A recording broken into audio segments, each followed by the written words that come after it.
Good evening. My name is GlenNeta Griffin. I'm the CEO and founder of the Georgia Media Academy, and we have been bringing you live industry chats with media professionals from all over the world, and I am so excited about our guest today. So today we are talking about betting on yourself. And our guest is Kristen L Pope. She is a multi-talented journalist. She's a host. She is a producer, and we're going to let her tell you all about her journey. So please welcome Kristen Pope. Thank you for being here. Thank you for having me, GlenNeta, and all of the Georgia Media Academy family. Thank you for having me. Yes, we're so glad to talk to you. I've been watching you for a long time, and you are killing it in media and producing. And, you know, I stand behind our other women that are stepping into the producer role and not just having to be in front of the camera, but you're balancing both of it. So congratulations on all of your success. Thank you so much. Thank you, GlenNeta, and I am a fan of yours. Oh, thank you. I appreciate that so much. So let me just let you introduce yourself to everyone. Tell us about, you know, yourself and your business and your brand. Just go ahead and tell us about yourself. So as you said, my name is Kristen L Pope, and I am the CEO of Pope Productions. Now, I'm a CEO today, but that was a long time coming. I have been 15 years in the media industry out of college. And I went to school for broadcast journalism. I came out of school, moved straight to New York, had no clue, no strategy, what I should be doing, how I should obtain a job. And I subsequently took corporate communications jobs because I really just didn't know how to navigate the media industry in New York.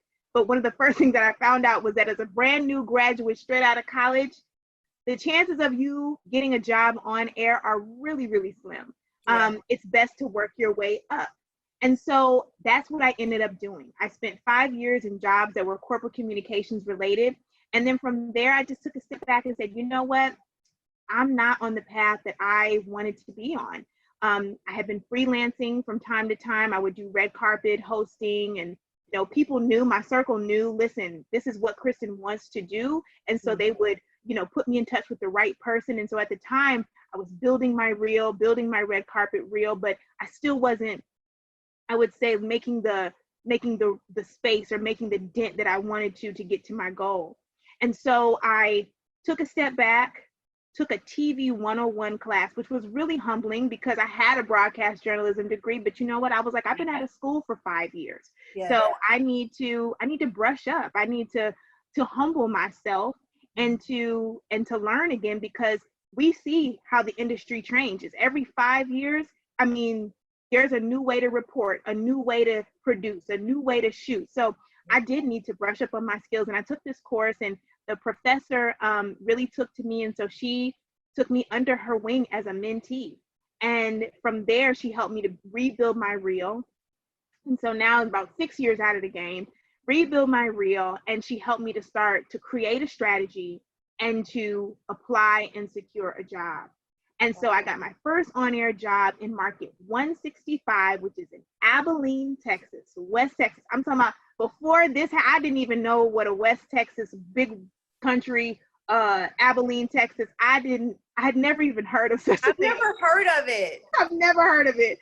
And so I was like, okay, I mean, I grew up in Chicago, had lived in Miami, had lived in New York, lived in Atlanta. I was like, what is it, Abilene, Texas? So, and that job came through my mentor. She worked with at the time, the assistant news director had been a producer with her at another station. So she put me in touch with him, and she said, you know, he's a great guy to work for. I think you should check him out. And so I reached out to him, sent him my reel. 2 months later, he said, we have an opening, and you were the first person I thought of. So I'm always telling journalism students, apply even if there is not a job. Because when one comes available and you're already on their desk, they'll think of you, and they'll know you, and they'll come looking for you. So he came looking for me, and he said, you know, I've had your reel for 2 months, would love to interview you. Interviewed, 2 days later, I got the call that I got the job. Wonderful, the best, the news that I had been waiting for 7 years. But it did not come without some sacrifice. I was married. I had been married for 1.5 years, and it required that my husband and I live long distance. And so my husband stayed in Connecticut and I moved to Abilene, Texas, and I lived there for a year reporting on what happens in the big country. Yeah. Wow. And it was a wonderful, wonderful experience. And then after a year, I moved back to New York. We ended up moving to New York. And from there, I started my own show, because what I learned, one of the biggest things that I learned is how much does not make the air.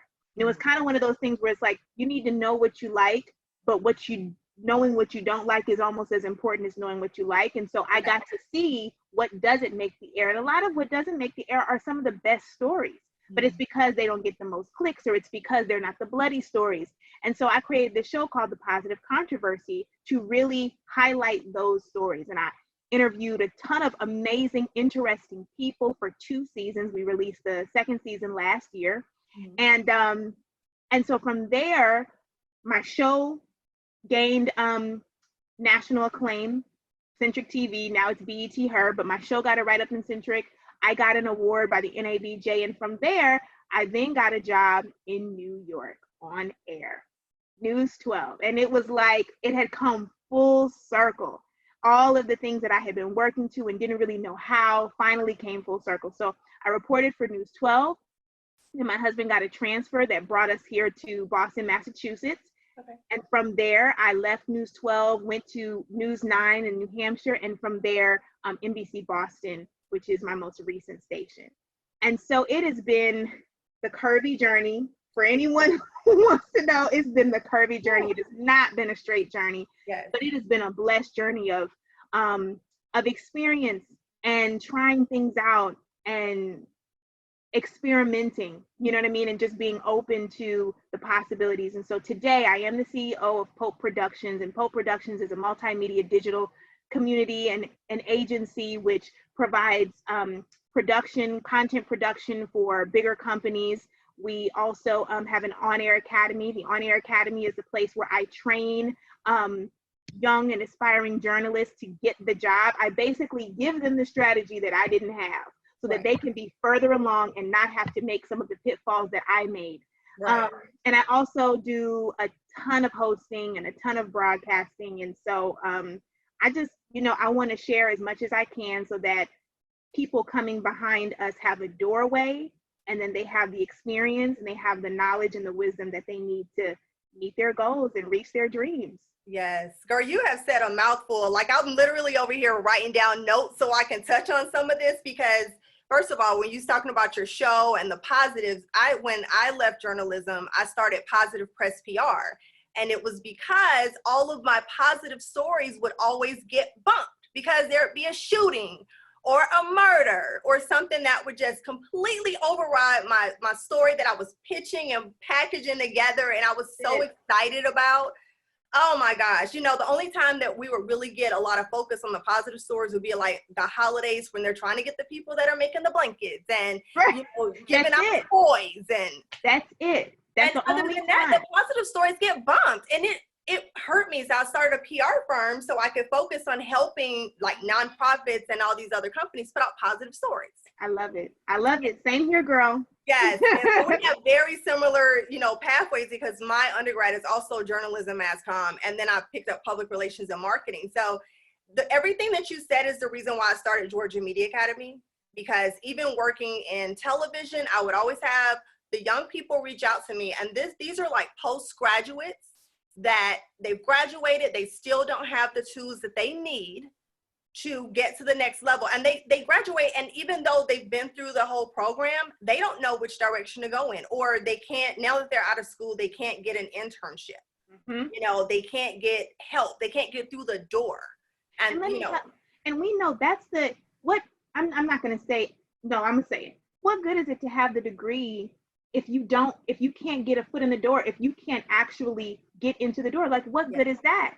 Yes. And so that is what I found, that there's a huge difference between the theory of a reporter or a journalist and the actual application. As we know, there's a big space in between, and that's the space that I sought to fill, is how do we get from here, from point A to point B? Mm-hmm. And there's some strategy involved in the middle. Yes, absolutely. Everything you just said is everything I believe right now. I'm like, there has to be a way to help you know, get them to the next level, or even if it's brushing up on your reel, because after a while, you know, your reel is going to be outdated. You have to have fresh content for your reel, but how do you get fresh content for your reel if you're not working? That's right. I That's mean, right. And you know what? And so, okay, well, I'm just going to put this plug out there. So tomorrow we are having our fourth webinar. It's called Video Newsreel 101. okay. And it's literally to touch on that, because how do you shoot a reel? How do you shoot a story in social distancing? Yes. You know, I tell the young people, I'm like, listen, you know, to encourage them, you are going to be in a much better position, I would say, than even I was, because when we came out of school, it was you have a photographer, you have a reporter, and you work together. What does it look like now to not be able to interview someone in person, or to not be able to have someone to shoot your story? You've got to be creative and you've got to figure it out. But if you're creative and you can figure it out, you will be the better for it. You will be the better journalist because you had to figure that out. Absolutely. I mean, if you look at what we're doing right now and look at Kelly and Ryan and all these people that are doing these split screen interviews, we're literally doing exactly what you see on television right now. So I think it's a great time and a great position for any aspiring journalist to get out there and start doing some interviews to brush up on their skills. I think it's perfect timing, because your stuff is gonna look like everybody else's right now. Listen, I was telling on our last webinar, I said there's just gonna be a generation of reporters whose interviews and reels are via Zoom or via the iPhone or you know, split screen or Skype or whatever, just because that's the world we were living in at the time. Yeah. It's a new normal. It is a new normal. Yes, absolutely. Let me talk to you about this real quick. What made you fall in love with media? Because when I tell you, from elementary school, I knew I wanted to be in communications. I wanted to be a host. Like, I've always known what I wanted to do. I never wanted to be a doctor, never wanted to be a lawyer. Like, I love communications. Like, I've always known I love telling stories and connecting with people. But what made you take your career path? So I'll be honest, I didn't always know that media and communications was what I wanted to pursue as a career. Okay. I first initially wanted to be a cardiologist. And then I realized that at 6 years old, I'll never forget, I wanted to be a cardiologist. And I was like, what? You got to look at blood all day. You got to, oh no, that's not going to work. So I put that one down. I'm like, no to the doctor, no to the cardiologist. Do not want to spend my days in the hospital. But I've always been fascinated with the fact that the media could take a message and disperse it to so many people at one time. Yes. That's always fascinated me. And then it's always fascinated me about how many messages you could receive and what people could do. It just, I mean, you know, we could say, I usually say this, that the television, the ability to transfer media, it may be the greatest invention there is, literally, because even before the internet, there was mass media and how we disperse messages out to a larger and a wider audience. And I always, love to read. I love to write. I love to talk. I love to have conversation just like this. And so to watch people, like, I love to watch the talk shows. I love Oprah and Sally Jesse Raphael. Y'all don't know nothing about that. The young people don't know nothing about Sally Jesse and Jenny Jones and Ricky Lake. But I loved to watch that because they were having conversations that I could see in my own home. And I'm like, wow, how the heck, like, that's amazing. Yes. Yeah. So I would say, like, watching those things over time, I just fell deeper and deeper in love with the fact that you could tell a story. You could be a story as an actress. You could share a story on TV. Yes, all of that. That's exactly the same for me. Just I at one point I was like, well, maybe I'll go to law school, or maybe I'll do this. I thought about it for like 2 seconds. Yeah.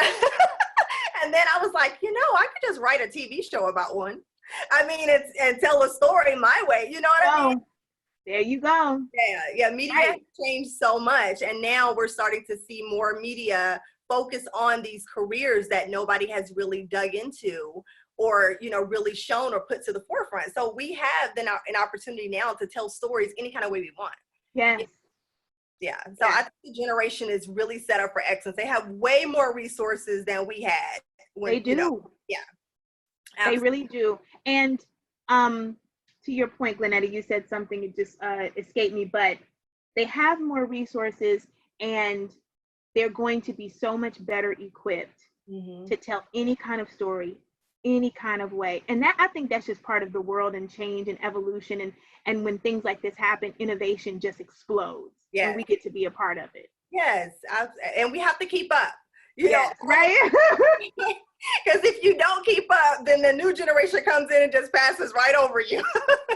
Keep up or get left behind. I'm not trying to be left behind. Yes, absolutely. So let's talk about betting on yourself. I love that title, betting on yourself, because that's where literally I've been within the last few years of my life and my career. I'm like, you know what? I'm going to go all in with myself, because even if you are at a job, you will be, if you quit or lose your job, you will be replaced by lunchtime.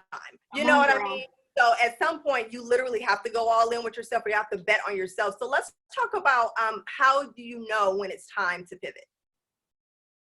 So I've had several pivots. The first one was pivoting back into broadcast after having 5 years worth of corporate communications jobs. So I had to pivot back in. So the first indication that I needed to pivot there was that I felt unaligned, unaligned with my heart, unaligned with my own happiness. So that was my first reason to pivot. The second pivot was into, I would say, into entrepreneurship. And I think I've always had a heart for solving problems. And that's ultimately what an entrepreneur does, is solve problems and meet a need. Yes. You know, you got to be meeting a need for someone if you're an entrepreneur. And I've always been a person who, if I saw a need, I wanted to try and meet it. And so I think, again, there was another pull, there was a tug on my heart. And then also seeing myself greater than, sometimes you can get into a space and you outgrow it. And you need more room. You need more room to stretch your legs, to stretch your arms. You need more room to develop your purpose. And so I found myself needing more room. And that's where entrepreneurship came into play. And so I believe, one, if you feel out of alignment, that's a reason to pivot. And if you find yourself outgrowing the space that you're in, that's a reason to pivot. And then purpose. Purpose is so important. If your purpose, or if a door has been closed, or if it feels like you've come to the end of the road, perfect time to pivot. Yes. Because if you're still here, and this is the wonderful thing about purpose. Purpose is not beholden to a medium. So even if I'm not reporting every day, that doesn't mean I'm without purpose. Right. It just means my purpose is going to flow in another medium and in another way. And so oftentimes when people, I think we have trouble pivoting because we're like, well, I've been doing it this way. It's supposed to look this way. I'm supposed to do it this way. Not realizing that your purpose is not the thing. Your purpose is something that it embodies you. You embody your purpose. Your purpose can flow in any medium you put it in because it's yours. Yeah. It doesn't go away. Yes, I agree with that. And I'm a firm believer that no one can tell you how to do you. And we can reinvent ourselves as many times as we want. Yep. And that's what I think some people get stuck. They're like, oh, well, what are people going to think if I change careers, or if I'm not doing this right now? And I said, I want to be a journalist. I'm like, this is your life. Like, you have to stop worrying about what other people think. That's right. You go all in with yourself. At some point, you just have to just jump out there and just make the change. That's right. And just because the world is going to keep changing. So why should we stay the same all the time? I love putting out new stuff, and people are like, well, when did you do that? You don't need to know when I did it. Just know that this is what I'm doing now. That's right. That's right. And it's and we have that freedom. And the truth of the matter is, I find often, especially with women, we have to give ourselves the permission. Yes. We have to give ourselves permission to say, I can. and I should. Mm-hmm. So I will. Yes. Yes. And I'm the only one who's holding me back. Yes. You know, I'm the only one who's holding me back. And betting on you is exactly what you said, GlenNeta. Listen, the world changed in the blink of an eye. It changed over.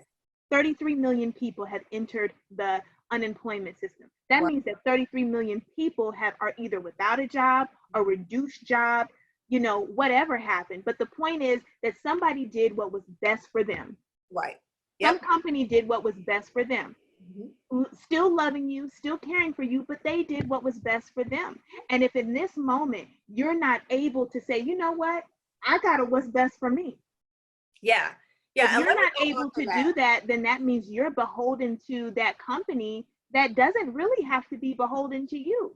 Yes, yes. And let's think about this. So if you say that a company did what's best for them, and it comes down to its business, right? It doesn't matter how much we like you or what a great job you do. It comes down to business. And I think that if we as women and as journalists and freelancers or anyone in the media industry consider ourselves the business, we will take it more seriously. That's right. You can't take it as if this is a hobby. If this is something that you really want to do, you have to make yourself and your brand the business.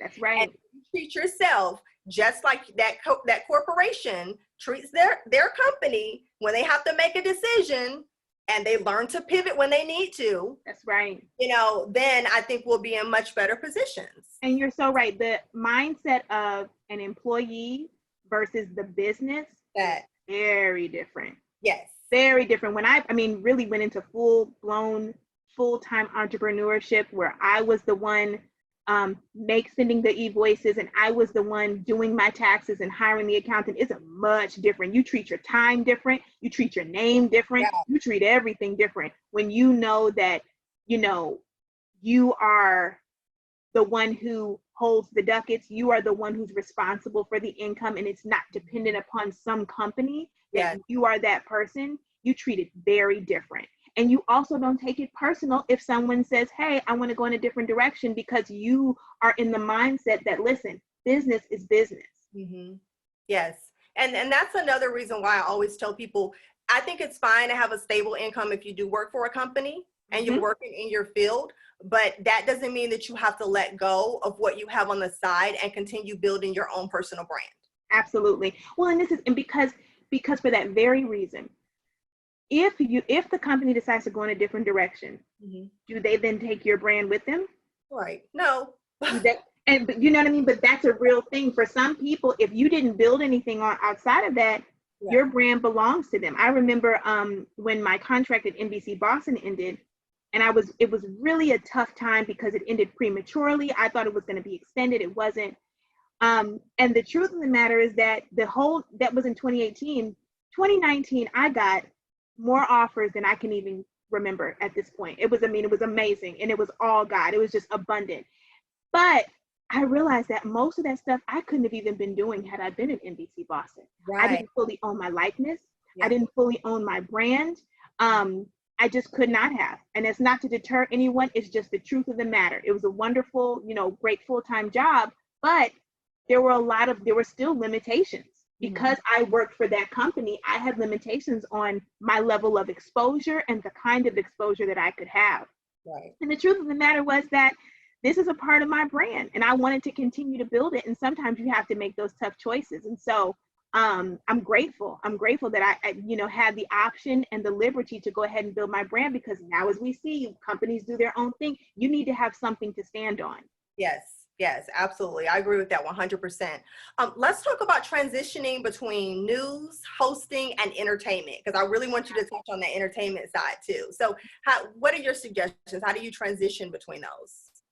So there's a lot of people that come to me and they say they want to be an entertainment reporter or a celebrity reporter, and I think it is wonderful. We need more brown faces. I watched Sean Robinson for years. Sean Robinson was the one. That was like our go-to when you think about brown girls and entertainment reporting. It was Sean Robinson. He left. I was like, why?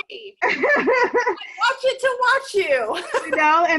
And I miss seeing her, but I, as a woman, she's been doing it for 15, 16 years. We all have, we want to grow. You want to do more things. Yeah. But Sean Robinson started out as a local reporter. And people should know that. And I think it's important to know that because there's something that being a reporter gives you foundational skills. And it is I believe, an easier road to transition to soft news or to entertainment than it is the other way.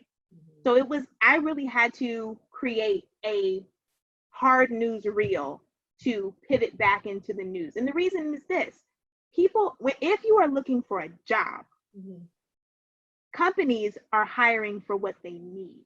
Yes. That's very important. That's just some professional, some life tips right there. If somebody is hiring for a job, they're hiring for what they need, not for what you want to be. Right. Okay. There's nothing wrong with being an entertainment reporter, but there are great foundational skills that come from being a daily turn hard news reporter.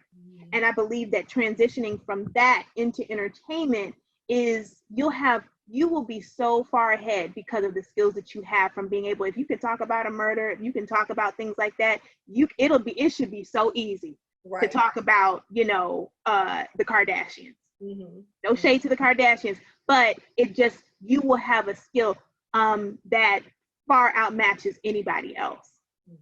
Absolutely. I agree with that 100%. Let's talk about, how do you position yourself for the next opportunity post-coronavirus? I mean, I think, right now is the best time to brand yourself and to make sure everything is set up so where when this is over, you're ready to rock and roll. You're not getting ready, but you're already ready. So how do you position yourself? So my first webinar in this series was on Air Ready, and it was all about staying ready.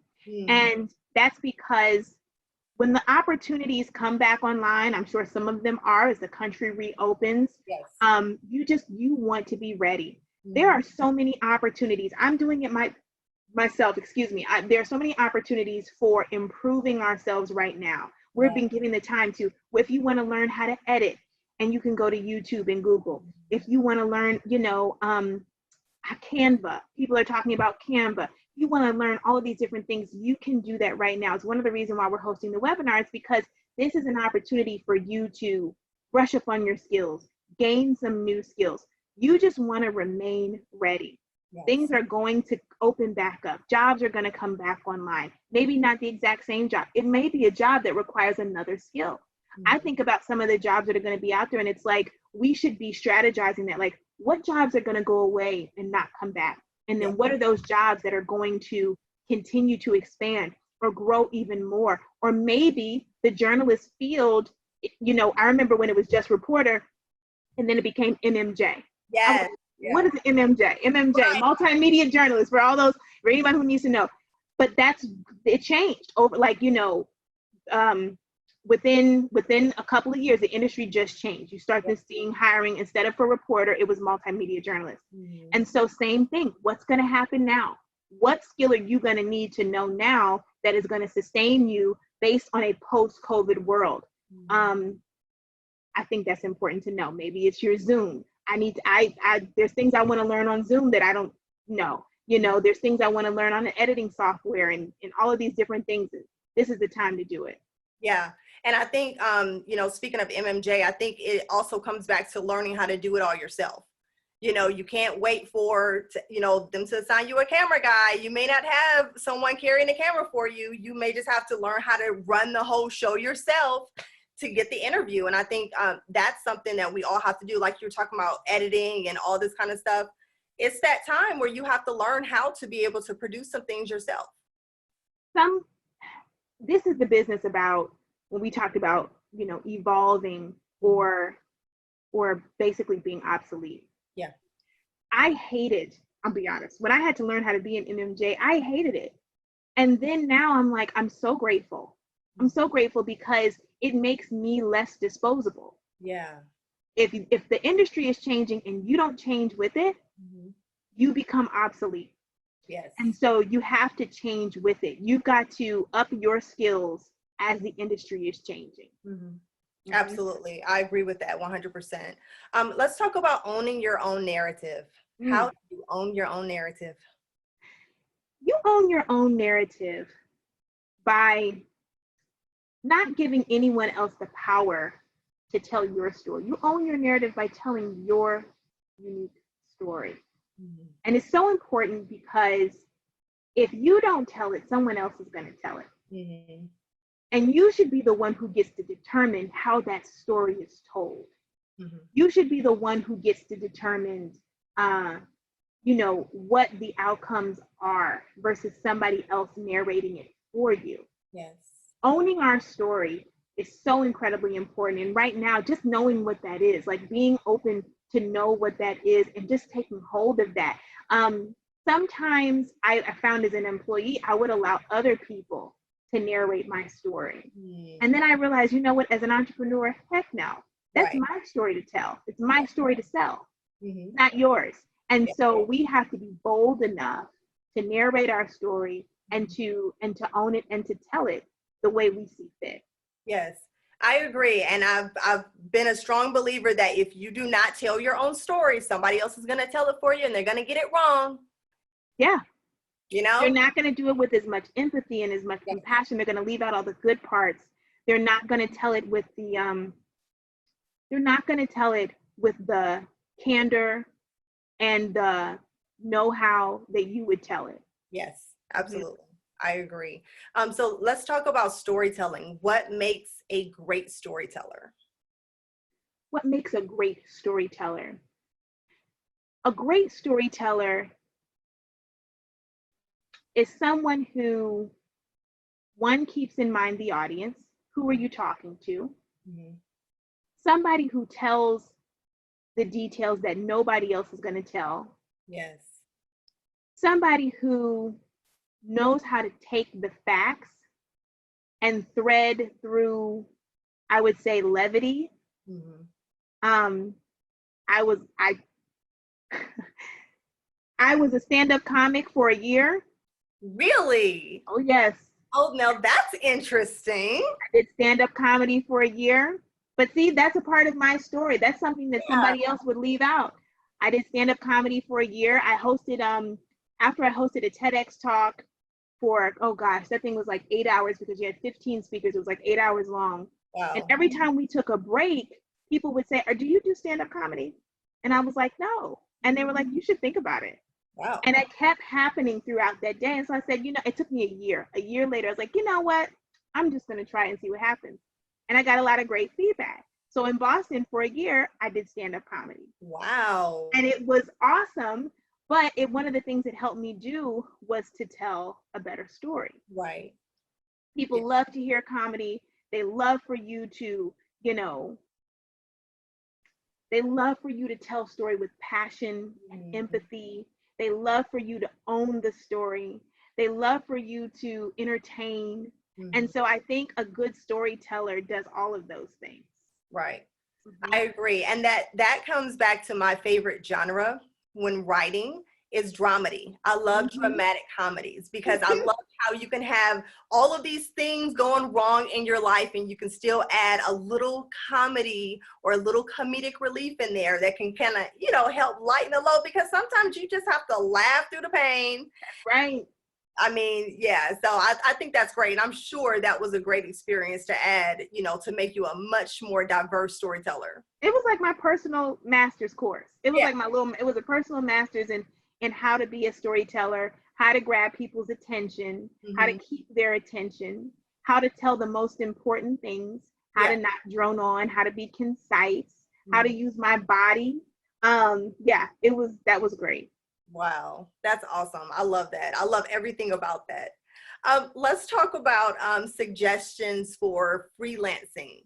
Yeah. If there's someone that is interested in like breaking in because they don't have a job, they're not attached to a network or a company. What are your suggestions for breaking in as a freelance media professional?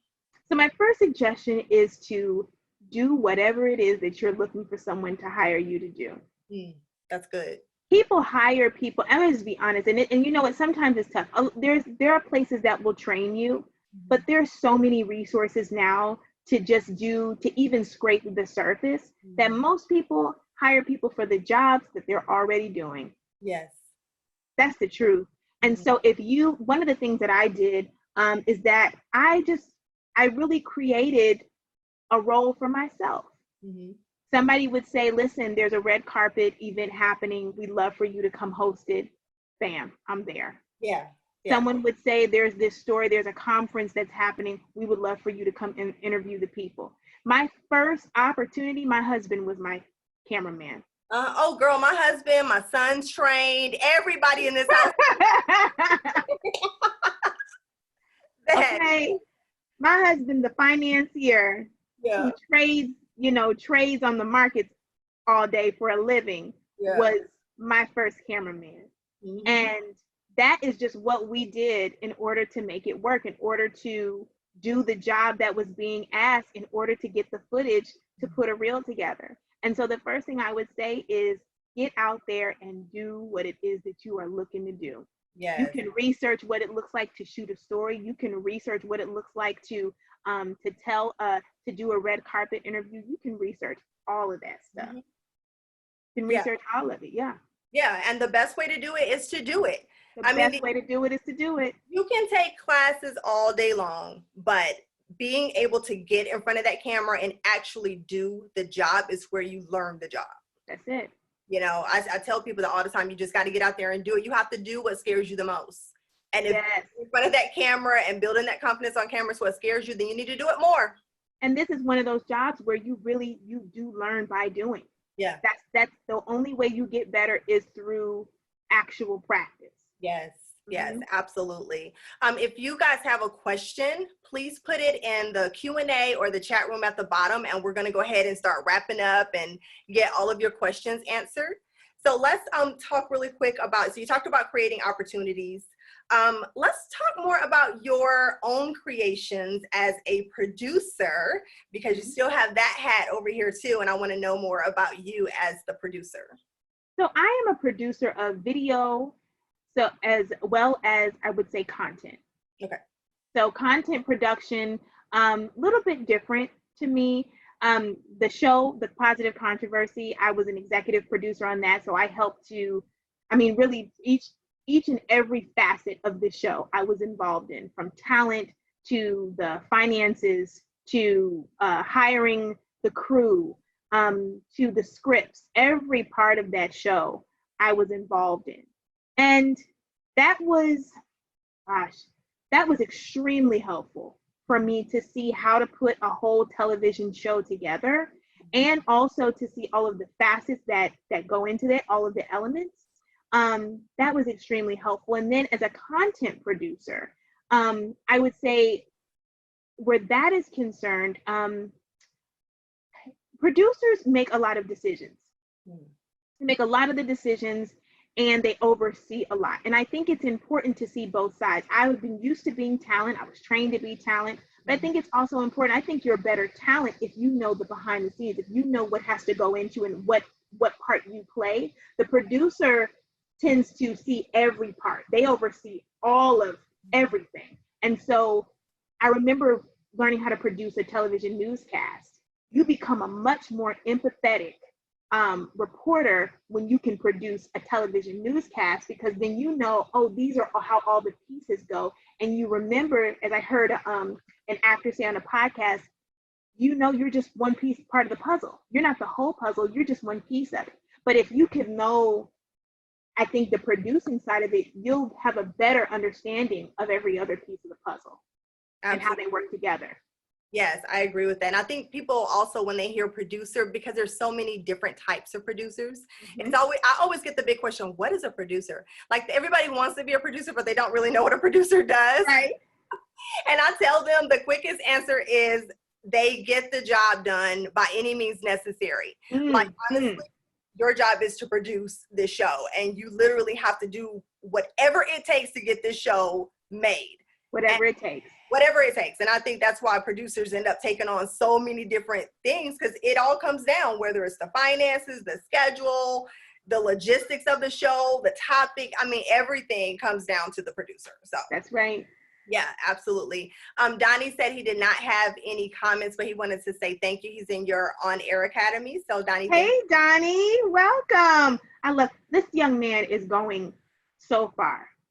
Donnie is going so far. He is in my on-air academy, and everyone has to make a vision statement. And his vision statement is, it absolutely blew me away. I've had, at least 36 students come through this course, and his was the first to really like take me aback, because he has true, he has true passion and true purpose for the greater good.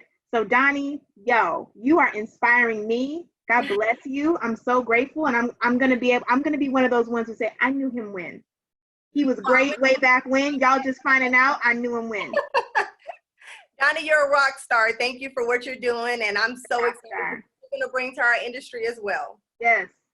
Absolutely. Let's talk about mentors real quick, because you talked about that a little bit earlier, and how a mentor actually helps you and help keep you on track and all that kind of stuff. So how do you feel about mentors and connecting to actually get a mentor?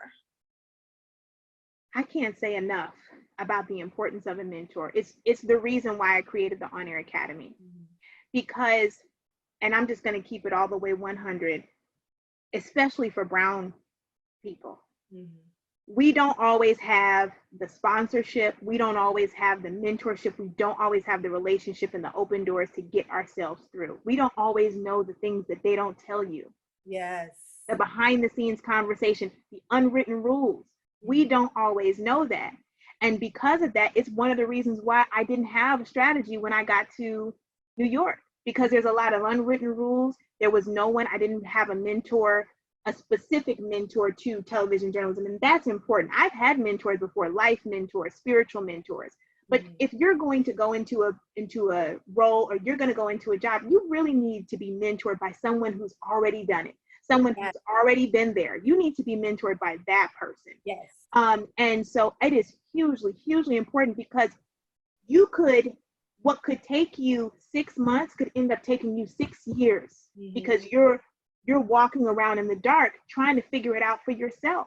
So it's hugely important to mentor. And I say, and to go get one. You mentioned GlenNeta, like, how do you obtain a mentor? Right. I think it's important to know that mentorship is a relationship. It's a relationship. And so I think it's important first to build a relationship with someone. But, it does not hurt to just reach out and ask. I'll give you an example. 2017, so was it 2017 or 2018? Maybe it's 2018. Someone wrote a comment on my Instagram, and she said, she gave me some feedback on her and asked me would I be her mentor. I'm always mentoring. So I had a number of mentees, and so I told her no, because I was like, at this time, I just can't, I don't have the time to dedicate. Yeah. And so, in the meanwhile, I was creating the On Air Academy. I had all the blueprints laid out, was getting ready to put it online, but I was like, I just can't take on another personal relationship. The Lord tapped me on the shoulder and was like, go back to her. Go back to her and tell her yes. I went back to her and I told her yes. And God was like, she needs the On Air Academy. That's why she came to you. I mentored her through the On Air Academy. She was my first student. She came to me, a mother of 4. Wow. 35 years old, had graduated from journalism school, became a mom, became a wife, took a different course, always wanted to go back. I helped her to create a strategy, literally no experience. Become a storyteller, even though she's a fantastic writer. She really had kind of like the chops. She's a great writer, and helped her get a reel done. She is now in her second job, in her second market. Wow. Yeah, so I agree 100% about mentors. And also, I think that you have to build the courage to ask.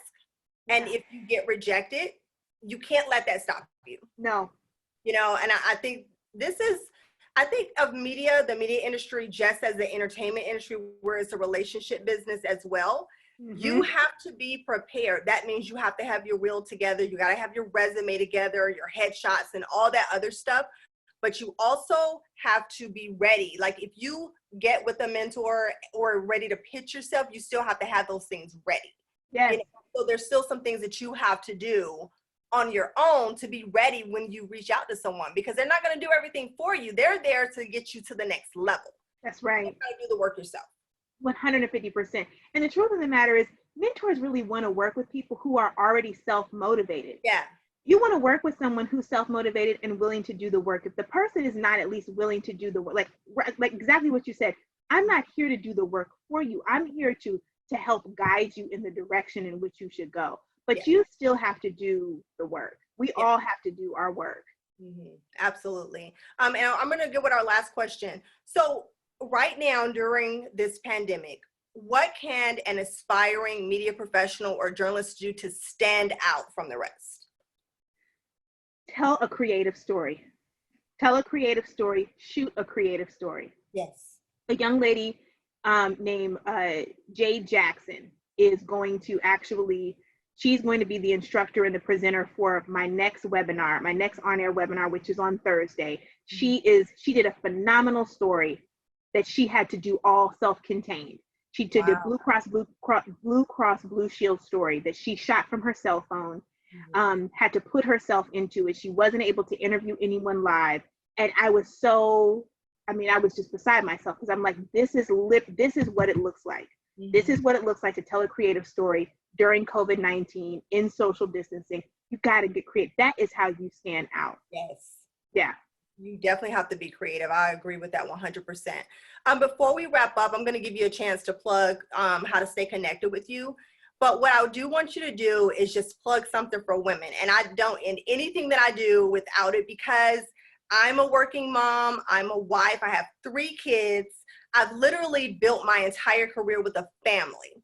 And it's not easy. No. It's not easy. And you as well, being a family woman and you're a wife, what motivation or inspirational word can you give to another woman who may be putting her aspirations, or, you know, she really wants to do media, but she doesn't really know how to balance her family? Like, what can you say to, you know, someone out there that can be just like us, just on a different level? Take one step. Take the first step. Yeah. One step at a time. One step at a time every single day. You know, I want to leave my daughter a legacy. Yes.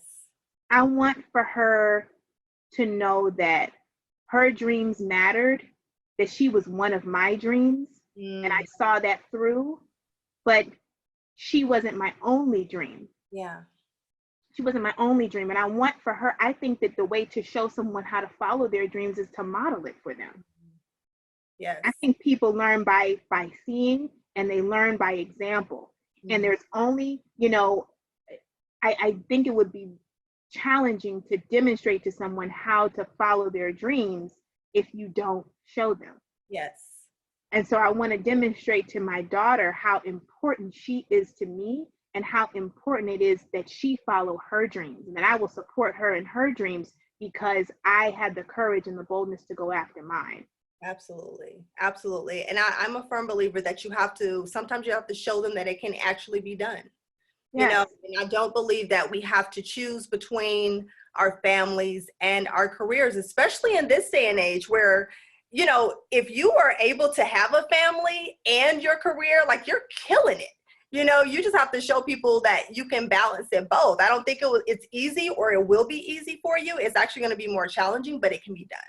Well, and some part about it too is saying, like, you know, I love when I have a colleague that says, listen, I may be an A+ mother today and a C entrepreneur tomorrow, because that's where the priorities are. I think it's about building out your priorities. Yeah. And letting, you know that family comes first. Absolutely, 150%. Family is first, and everything else comes after that.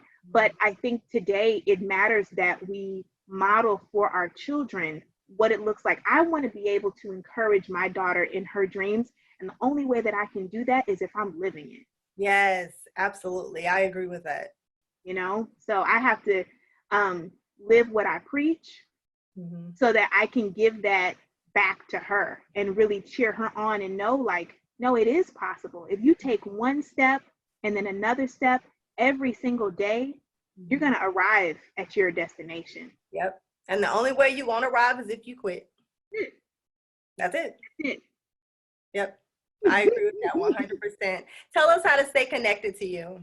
I would love to stay connected with everyone. I'm on social media at Kristen L Pope TV on Twitter, Instagram, Facebook at Kristen L Pope TV. My website is KristenLPope.com. And you should definitely check out the On Air Academy if you are an aspiring, emerging journalist who needs help with strategy and securing the job. The On Air Academy is for you. I made it for you, created it for you to help mentor you through the process and help you secure the job.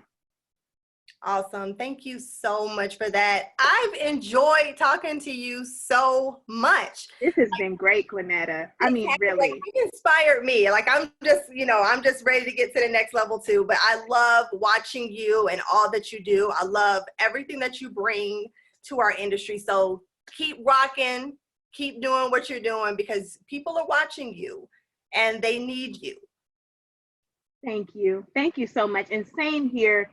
Your next level with your MFA, everything you're doing, GlenNeta. Thank you for having me on. Thank you for being freaking amazing. Oh, you're so keeping going after your goals and showing all of us that it is possible. Thank you so much. Oh, thank you for that. I appreciate that. And guys, you can stay connected to us at GeorgiaMediaAcademy.com. So thank you so much, and I will see you soon. We're gonna have to collaborate on something else. Would love that. Looking forward to it. All right, guys. Thank you for tuning in. We'll talk to you soon. Bye.